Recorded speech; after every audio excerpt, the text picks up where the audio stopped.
Sometimes guilt is a moral warning, but sometimes it is simply the withdrawal symptom of no longer being available for everyone's expectations. You said no, and now the conversation will not leave your mind. You replay their expression. You remember the silence after your answer. You imagine their disappointment, their criticism, perhaps even their rejection. Then the question begins. Was I selfish? Was I unkind? Did I do something wrong? Listen carefully. The feeling is real, but the verdict may be false. Pain does not automatically mean wrongdoing. Discomfort does not automatically mean disobedience. An emotion is a signal to examine, not a command to obey. Anger can signal injustice, but it can also reveal pride. Fear can warn you of danger, but it can also resist growth. And guilt can expose selfish conduct, but it can also expose how dependent you have become on approval. So do not reverse a responsible decision merely because it produced an uncomfortable feeling. Investigate the feeling first. This is not about becoming cold. It is not about ignoring people, abandoning responsibility, or using boundaries to justify indifference. It is about becoming responsible for what has genuinely been entrusted to you. You cannot protect your purpose if every demand receives your time. You cannot fulfill your commitments if every disappointment controls your decisions. Every automatic yes to someone else's expectation may become an unexamined no to your own assignment. There are two voices you must learn to distinguish. Conviction calls you back to integrity. Conditioned guilt calls you back to compliance. Conviction says you were dishonest. Correct it. Conditioned guilt says they are unhappy. Surrender. Conviction identifies a wrong. Conditioned guilt attacks your identity. One leads to responsible repair. The other drives you toward fearful overavailability. How do you know which voice you are hearing? You test it. First, was the responsibility actually yours? Second, did you communicate the limit truthfully? Third, was your motive protective or punitive? And fourth, what entrusted duty does this limit preserve? Those questions will not excuse selfishness. They will expose it. But they will also expose manipulation, false responsibility, dishonest peacekeeping, and the habit of sacrificing purpose to keep everybody comfortable. Your life is a stewardship. Your time is a stewardship. Your energy, attention, relationships, and responsibilities are all a stewardship. Before you surrender a boundary, determine whether conscience is correcting you or approval conditioning is controlling you. And to make that distinction accurately, you must first uncover why another person's disappointment can feel so much like your own disobedience. Approval rarely announces itself as a master. It usually arrives disguised as goodness. Perhaps you learned early that being useful made people pleased with you. You solved the problem. You calmed the room. You accommodated the difficult person. You carried what others dropped. You became the one who never complained, never needed much, and never caused inconvenience. People called you mature. They called you dependable. And without realizing it, you began connecting your value to how comfortable you could make everyone else. Then an invisible rule was written inside you. If someone is unhappy with me, I must have done something wrong. That rule follows you into adulthood. You answer requests before examining your capacity. You accept responsibilities before asking whether they belong to you. You rearrange your priorities because somebody else created an emergency. You say yes with your mouth while resentment is already rising in your heart. Now look at the cost. Your calendar is crowded, but your purpose is neglected. Your attention is scattered, but everyone can reach you. Your commitments receive what remains after other people's demands have consumed your best time and energy. You become exhausted from helping, angry about being needed, and ashamed for feeling angry. That is not sustainable generosity. That is approval, dependence, wearing the clothing of service. Generosity gives from freedom. Approval dependence gives from fear. Generosity asks, is this wise? Is this mine? Can I give without betraying another responsibility? Approval dependence asks, will they reject me if I refuse? Will they call me selfish? Will they stop needing me? One is governed by alignment, the other is governed by anxiety. This is why your first responsible no can feel so violent inside. You are not merely changing an answer. You are breaking an old agreement, the agreement that says acceptance must be purchased with availability. Your mind hears a simple request, but your conditioning hears a threat: comply or lose connection. Examine yourself honestly. Whose mood are you always trying to manage? Which requests receive your automatic yes? Who has unlimited access to your attention? What responsibility do you keep carrying because you fear what people will say if you put it down? And what important work is suffering while you maintain the image of being endlessly dependable? Do not condemn yourself for discovering the pattern. Awareness is the beginning of freedom, but do not romanticize the pattern either. Being needed is not the same as being purposeful. Being available to everyone is not the same as being faithful to what has been entrusted to you. The discomfort you feel may mean an old pattern has been challenged. It does not, by itself, prove that your new decision is right, but it also does not prove that you are wrong. Now that the source of the discomfort is visible, you must learn the next distinction. Is conscience calling you back to integrity, or is anxiety calling you back to acceptance? Not every guilty feeling deserves the same response. Some guilt should bring you to repentance. Other guilt is asking you to return to captivity. Wisdom is knowing the difference. Conviction is specific. It does not merely tell you you are a terrible person. It identifies what you did. You lied. You spoke cruelly. You manipulated the situation. You broke a promise. You neglected a responsibility that was truly yours. You caused harm that honesty and care could have prevented. Conviction brings evidence, and then it points toward repair. Disappointment, anxiety behaves differently. It becomes loud when another person becomes quiet. It rises when they look offended. Question your loyalty, withdraw affection, apply pressure, or form a negative opinion of you. Yet when you search for the actual wrongdoing, you find only this: they wanted a yes, and you gave them a no. Conditioned guilt attacks your identity with vague accusations. You are selfish. You are disloyal. You are difficult. Nobody will love you if you keep acting this way. Conviction does not need to destroy your identity to correct your behavior. It tells the truth about an action so that the action can change. One produces responsible correction. The other demands fearful compliance. So examine the evidence. What exactly did you do? What duty was actually yours? What did you communicate that was false? What identifiable harm did you cause? Do not measure wrongdoing by the intensity of the emotion. A loud feeling can still carry a false conclusion. Consider the difference. You assess a request honestly, recognize that you cannot accept it without neglecting an existing responsibility, and communicate your refusal clearly. The other person is disappointed. That disappointment may be painful, but it does not create a duty that did not previously exist. Now change the facts. You promise to help, allow someone to depend on that promise, and then disappear without warning because something more attractive appears. That guilt may be calling you to integrity, or perhaps you take necessary distance so that conflict cannot continue consuming your peace and focus.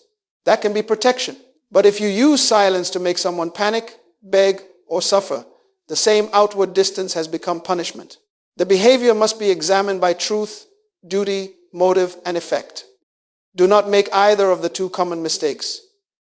Do not call every uncomfortable feeling manipulation, because sometimes you are being corrected. And do not call every disappointed reaction proof that your boundary was unjust, because another person's emotion is not an infallible moral verdict. Pause. Do not rush to apologize. Do not send 5 more explanations. Do not retaliate, and do not immediately reverse the decision. Become quiet enough to see reality. When guilt reveals misconduct, correct the misconduct. When it reveals fear of disapproval, develop the strength to remain truthful under pressure. Humility repairs what is wrong. Courage preserves what is right. And now the guilt test can begin with its first question. Was this responsibility actually yours? The first question is not, do they need help? The first question is this help mine to provide? Compassion allows you to see a problem, but seeing a problem does not automatically make you responsible for solving it. Ability means you can do something. Assignment means you should do it. Confusing those two ideas will turn every need into your duty and every capable person into an exhausted rescuer. There are at least 4 kinds of responsibility you must separate. There are duties you explicitly accepted, There are duties attached to a legitimate role, such as caring for a dependent or fulfilling the obligations of your work. There are voluntary acts of service that you freely choose. And then there are burdens you silently adopted because nobody else acted, somebody applied pressure, or you are afraid of appearing uncaring. Those categories are not equal. Ask yourself, did I promise to do this?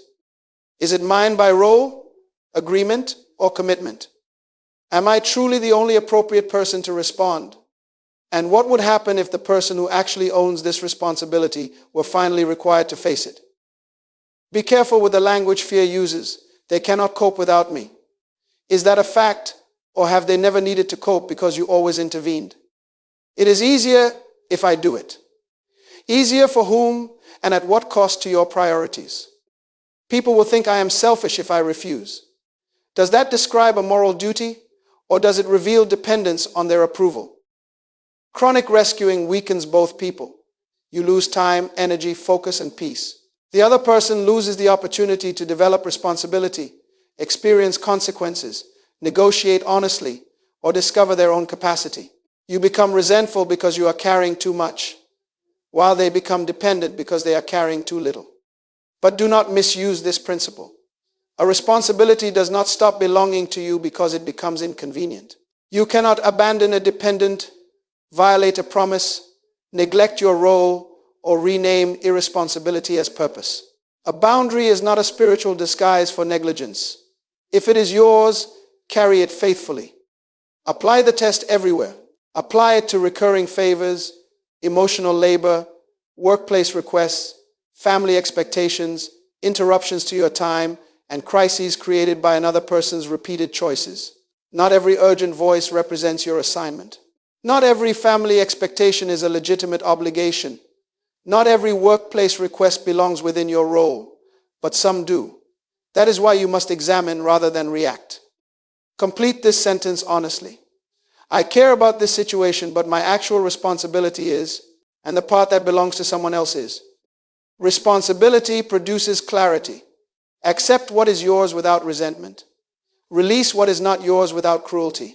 And where a burden was assumed without honest agreement, renegotiate it rather than carrying it forever in silence. You may still feel guilty when you put down borrowed responsibility because your emotions remember the old arrangement. But discomfort does not turn an unowned burden into your assignment. Yet, even a burden that is not yours must be declined with integrity. That brings us to the second question. Was the limit communicated truthfully? A right decision can still be delivered in a wrong way. You may have been correct to establish the limit, yet dishonest in your explanation. You may have needed distance, yet communicated it with contempt. You may have had the right to decline, yet waited until the last moment because you were afraid to face the conversation. A necessary boundary does not give you permission to become careless with truth. Truthful communication names the decision without inventing an excuse. It does not promise what you have no intention of doing. It does not leave the door half open merely to avoid someone's immediate disappointment. When your words say maybe, but your decision is already no, you are not preserving peace. You are postponing conflict and increasing confusion. Examine 4 things. Was your answer clear? Could the person reasonably understand what you were deciding? Was it communicated as early as possible? Or did fear cause you to delay until the consequences became heavier? Did you own the decision? Or did you blame your schedule, your family, your employer, or circumstances because you were afraid to say, I have decided not to accept this? And did your words preserve the other person's dignity? Clarity does not require humiliation. Firmness does not require contempt. Now understand the difference between explanation and over-explanation. A truthful explanation can provide necessary context. Over-explanation often becomes an appeal for permission. You give 10 reasons, then defend each reason, then allow the conversation to become a trial of whether your priorities are worthy. The more you argue, the more the other person believes your boundary is negotiable. Learn to speak simply. I cannot take responsibility for that. I am not available for this commitment. I can offer this limited help, but I cannot carry the whole matter. These statements are not cruel. They are clear. And clarity is a form of respect. Perhaps your limit was delivered poorly. Then correct the delivery without abandoning the decision. You can say, "My tone was disrespectful, and I apologize for that. But the limit I communicated remains necessary." You can repair the harshness without reopening access. You can correct the delay without accepting the burden. You can admit ambiguity and then replace it with clarity. Do not use silence merely because honesty feels difficult. There are times when a pause is wise and distance is necessary. But disappearing to escape a responsible conversation is not courage. Silence should protect clarity, not replace it. And when pressure comes for more reasons, remain calm. Acknowledge the disappointment. Refuse to debate your worth. Restate what you can and cannot do. You do not need a new explanation every time someone refuses to accept the first one. Truthfulness removes unnecessary guilt. You no longer have to defend deception in order to defend a boundary. Your words and your decision come into alignment. But truthful words are not the whole test. The same sentence can protect responsibility or conceal revenge. So the third question must go deeper. Was your motive protective or punitive? A boundary can protect your life, or it can become a weapon in your hand. The difference is motive. Protection governs access to what you are responsible for. Punishment tries to govern another person by making the loss of access painful. Protection says, "I must preserve what has been entrusted to me." Punishment says, "I want you to suffer until you give me the response I demand." That distinction matters. A protective limit may preserve your health, your time, your focus, your safety, your integrity, your family responsibilities, your recovery, or your ability to keep existing commitments. You are not trying to control the other person. You are deciding what you will participate in, what you will carry, and what you will permit to consume your attention. A punitive limit has a different goal. It wants to create panic. It wants to force an apology. It wants to prove superiority, withhold care to increase pain, or use distance as revenge. It does not merely close a door for protection. It watches through the window to see whether the other person is suffering. So ask yourself difficult questions. Would I keep this limit if the other person never apologized? Do I want clarity, or do I want capitulation? Am I protecting a legitimate responsibility, or am I trying to make them feel what they made me feel? If they respect the boundary without begging for access, will I feel peaceful or disappointed that my strategy failed to hurt them? Be honest. Anger does not automatically make your boundary wrong. Hurt does not automatically cancel your need for distance. You can be wounded and still make a wise decision. The question is whether you are governing the emotion or weaponizing it. Strength feels pain without surrendering character. Revenge allows pain to recruit character into its service. Sometimes your motive will be mixed. You may genuinely need distance, while also wanting the other person to regret what they did. Then purify the motive without abandoning the protection. Remove the threat. Remove the humiliation. State the conditions of contact honestly. Keep the necessary distance, but surrender the demand to control their reaction. Learn the difference between consequence and retaliation. A consequence follows a pattern and protects future integrity. Retaliation invents suffering to settle an emotional account. One says, "Because this behavior continues, I will no longer participate in this way." The other says, "Because you hurt me, I will now discover how to hurt you." Imagine being provoked and feeling the immediate desire to cut someone off dramatically. Pause. Examine what must actually be protected. Revise the angry message. Replace accusation with clarity. State the limit. Enforce it calmly. Then release the need to monitor whether the other person is miserable, repentant, or impressed by your strength. That is freedom. You remain firm without becoming cruel. You walk away without becoming what wounded you. The boundary stays strong in function, but clean in intention. Now, ownership, communication, and motive have been tested. One decisive question remains. What entrusted duty does this limit preserve? A responsible no must be protecting a meaningful yes. Without that yes, a boundary can become nothing more than avoidance.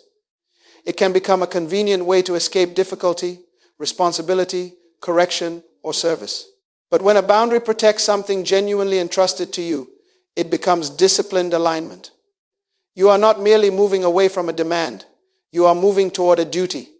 So name what the limit protects. Does it protect a commitment you already made? Does it preserve focused work that requires uninterrupted attention? Does it create the rest you need to remain dependable? Does it protect time with your family, your spiritual integrity, your recovery, your health, or your preparation for future service? A vague answer will not give you clarity. The assignment must become concrete. Your time is limited, your attention is limited, your energy is limited, even your emotional stability can be depleted when every conflict is granted unlimited access to your mind. What you continually spend on every demand becomes unavailable for what matters most. Look at your calendar. It often tells the truth more clearly than your intentions. What repeatedly receives your best hours? What meaningful work is always postponed? Which commitment receives your distracted attention because another person's request felt more urgent? And who receives the exhausted version of you after everyone else has received immediate access? You may say that your family matters, but if unnecessary commitments consume your presence, your schedule is contradicting your values. You may say that your future matters, but if every interruption owns your focus, your habits are voting against that future. You may say that your purpose matters, but purpose cannot be built from whatever energy remains after pleasing everybody. Not every opportunity is an assignment. Not every urgent request is significant. Something can be attractive and still be misaligned. Something can be admirable and still not belong in this season. Something can be emotionally compelling and still compete with a responsibility already in your hands. Use this sentence: I am saying no to because I am responsible for. Do not fill the second blank with a vague phrase, such as protecting my peace, unless you can explain what that peace enables you to do. Say, I am protecting the time required to finish this commitment. Say, I am protecting my ability to care for my family. I am protecting the recovery that allows me to serve without collapsing. But never use purpose as a grand excuse for selfishness. Authentic assignment includes service. It includes accountability. It includes correction. It includes duties that are repetitive, inconvenient, and unseen. Purpose does not release you from responsibility. It organizes responsibility. When the yes becomes clear, resentment begins to lose its power. You are no longer merely escaping a person. You are returning your attention to the work, relationship, healing, preparation, or obligation the limit was designed to protect. Boundaries are architecture for responsibility. They determine what receives access so that the right commitments can receive your presence. The 4 questions can now produce a verdict, but wisdom must still decide what to do when the answers are mixed rather than perfectly clean. A test is useful only if you are willing to accept its verdict. You have examined ownership because duty must be identified. You have examined truthfulness because communication must carry integrity. You have examined motive because character matters as much as conduct. And you have examined assignment because a meaningful no must protect a responsible yes. Now, the evidence can lead to 3 different conclusions. The first verdict is that the limit was wrong. Perhaps the responsibility was genuinely yours. Perhaps you abandoned a commitment, neglected someone dependent on you, or used the language of boundaries to escape an inconvenient duty. If that is the truth, do not defend yourself. Admit what you neglected. Apologize without attaching an excuse. Correct the harm where possible. Then establish a more faithful plan so that your remorse produces responsibility rather than another emotional promise. The second verdict is that the limit was necessary, but the delivery was wrong. Maybe you lied about your reason. Maybe you delayed the conversation, spoke with contempt, disappeared without explanation, or communicated so vaguely that the other person could not understand the decision.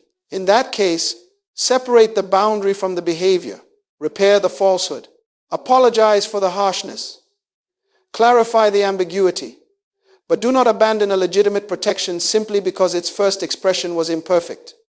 The third verdict is that the limit was responsible. The burden was not yours. The communication was truthful. The motive was protective, and the decision preserved an entrusted duty. If that is the evidence, stop manufacturing wrongdoing simply to relieve tension. The other person is allowed to feel disappointed. They are allowed to disagree.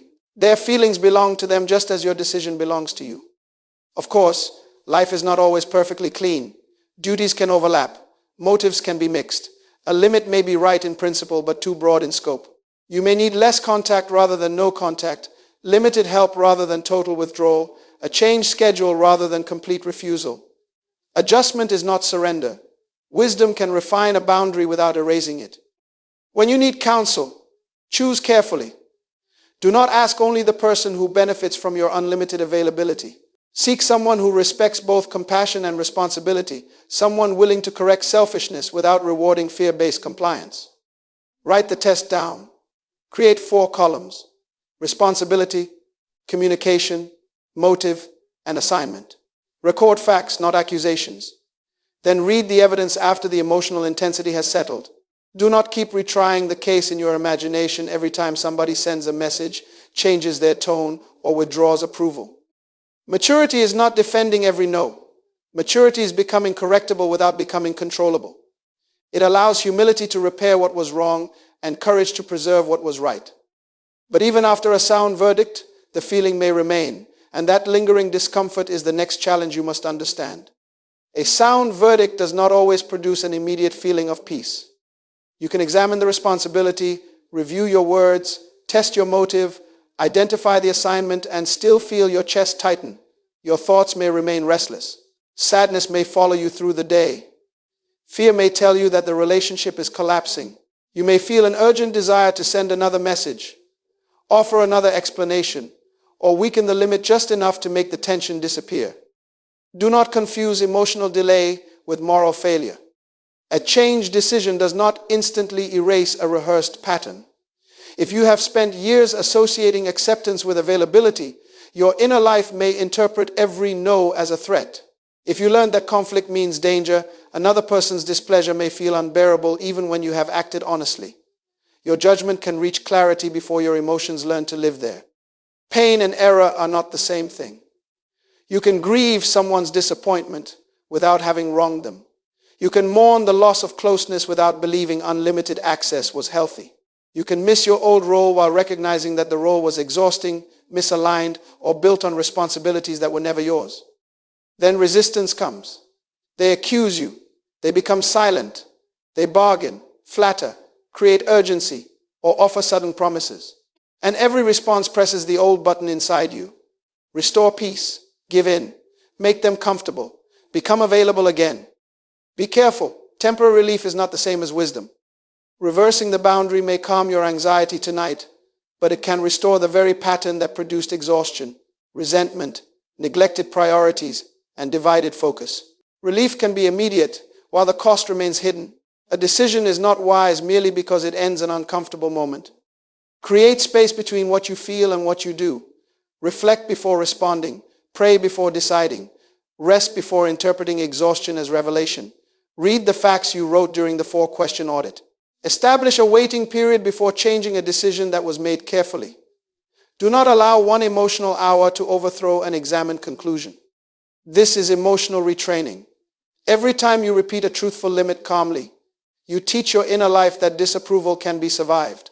You teach yourself that you do not need dishonesty to escape conflict, retaliation to prove strength, or self-abandonment to preserve connection. Repetition turns courage into capacity. Healthy change may still include sadness. Some relationships will adjust. Some may become more honest. Others may weaken because they depended on access you can no longer provide. Freedom is not always painless, but over time it should produce greater clarity, stronger alignment, and more faithful stewardship. Courage is not the disappearance of guilt-like feelings. Courage is refusing to let an untested feeling overrule examined truth. Understanding discomfort gives you endurance, but endurance becomes practical only when you know exactly what to say and do when pressure returns. Pressure is a poor place to invent your language. When emotion rises, perspective narrows. You may overpromise because you want immediate relief. You may over-explain because you want permission. You may attack because you feel cornered. Prepared language gives your convictions a path to follow when guilt, urgency, and fear are all demanding control. Use a simple structure. First, acknowledge the request. Second, state your decision. Third, name any limited help you can genuinely offer. Fourth, close the answer without opening an endless negotiation. Someone asks you to accept a new responsibility. Say, I understand why this matters, but I cannot take responsibility for it. Perhaps you have been carrying a role that was never clearly agreed upon. Say, I have been handling this, but I cannot continue as the person responsible for it. We need another arrangement. If you can offer limited help, define it. I can assist for 1 hour, but I cannot manage the entire matter. Limited help must remain limited, or the exception will quietly become ownership. When protecting time, say, I am not available during that period because I have an existing priority. You do not need to prove that your priority deserves respect before you protect it. When distance is necessary, say, I am stepping back from this conversation. I am willing to discuss it when we can speak without insults or pressure. If your delivery was harsh, correct it without surrendering the decision. My tone was wrong, and I apologize. My answer, however, remains the same. The other person may say, but this affects me. Respond with empathy and ownership. I understand that this affects you, and my answer remains the same. Empathy recognizes impact. It does not transfer responsibility for your decision to the person who dislikes it. When you are uncertain, do not manufacture an immediate answer. Say, I will not answer immediately. I need time to determine whether this belongs within my responsibilities. A delayed answer can be wiser than an anxious yes. Then practice calm repetition. Do not keep redesigning the boundary every time pressure changes its clothing. If they question your character, recall old favors, or accuse you of disloyalty, return to the essential statement. Use nearly the same words. A boundary becomes weaker when every challenge produces a new defense. Explanation must eventually stop. Once the decision is clear and the necessary information has been given, more reasons may only become material for further pressure. And if respectful communication is repeatedly ignored, ending the conversation, remaining silent, or reducing contact may become necessary. Let the purpose be protection, not punishment. Write one sentence today for the boundary you are most likely to face. Speak it aloud until your mouth can carry what your judgment has decided. Words establish a boundary once. Only repeated conduct can turn it into a dependable standard. A boundary you announce but repeatedly refuse to enforce is not yet a standard. It is only a request for cooperation. This is how the old pattern returns. Pressure rises. Guilt becomes intense. You make one exception to restore peace. The tension disappears, so you feel immediate relief. But the other person learns that your no becomes a yes if they apply enough pressure. What you called an exception quietly becomes the original burden again. Consistency changes that lesson. Consistency does not mean rigidity. Wisdom responds to changed facts. A genuine emergency may justify an exception. New information may reveal that a responsibility is yours. You may freely accept a role you previously declined. The principle should remain stable even when the application adjusts. Rigidity refuses to think. Consistency refuses to be manipulated. Begin with small repetitions. Delay one answer instead of responding from anxiety. Decline one invitation that competes with an existing priority. End one argument that has stopped producing understanding. Protect one block of focus time from unnecessary interruption. Small decisions become patterns, and patterns become character. Do not measure progress by whether you feel perfectly comfortable. Measure what the new standard produces. Are you making fewer commitments you secretly resent? Are your answers becoming clearer? Are you following through more reliably on what you accept? Is your attention returning to important work? Are your relationships becoming more honest because your yes now means yes and your no now means no? Watch how people respond. Some will adjust because the relationship can survive truth. Some will negotiate because they are learning the new terms of access. Some may withdraw because the relationship depended more on your availability than on mutual responsibility. Their reaction gives you information, but it does not determine the morality of your decision. Disapproval is evidence to examine, not a verdict to obey. Every aligned decision is developing you. You become a person who can be trusted with time because you govern it. You become a person who can be trusted with commitments because you do not accept them carelessly. You become a person who can be trusted with influence and future opportunity because pressure no longer changes your direction without examination. But remain humble. Progress can become pride if you begin treating every challenge as an attack. Continue testing your motives. Continue welcoming correction. Continue distinguishing principle consistency from stubbornness. A strong boundary can listen without collapsing and adjust without surrendering its purpose. This is how discipline creates freedom. Your priorities no longer compete with every passing demand. Your life stops being rebuilt around every changing emotion. Order replaces reaction. Stewardship replaces chaos. And as that standard becomes stronger, one final task remains. You must choose the identity and the future that this new standard is meant to serve. Now you must choose what kind of person you are becoming. Remember where we began. Guilt can warn you that your conduct has violated integrity. But guilt can also protest because an old identity is losing control, the identity that believed it had to be available to everyone, solve every problem, and prevent every disappointment. So test the feeling before you obey it. Is this responsibility actually mine? Was my limit communicated truthfully? Am I protecting what matters? Or am I trying to punish someone? What entrusted duty does this decision preserve? Let the answers direct your next action. If you were selfish, correct it. If you were dishonest, clarify it. If your motive was punitive, cleanse it. But if the boundary responsibly protects your assignment, maintain it. Do not confess to wrongdoing merely because somebody preferred your compliance. Do not abandon examined truth merely to recover applause. Identify one boundary you are tempted to reverse only because another person is disappointed. Write down the 4 questions. Answer them with facts. Then take one immediate step. Make the repair. Restate the limit. Remove the unnecessary commitment. Or schedule the priority that your no was supposed to protect. Do not finish this examination with inspiration alone. Alignment requires action. 2 futures are standing before you. In one future, every demand becomes a priority. Every disappointed face redirects your decisions. Your time is scattered, your energy is depleted, and your purpose receives whatever remains. In the other future, your life is ordered around truth, service, character, and deliberate responsibility. You still help people, but you do not abandon stewardship. You still listen, but you do not surrender clarity. You still welcome correction, but you do not permit fear to become your master. Kindness does not require self-erasure. Compassion does not require carrying another person's choices. Humility does not require surrendering a conviction that has survived honest examination.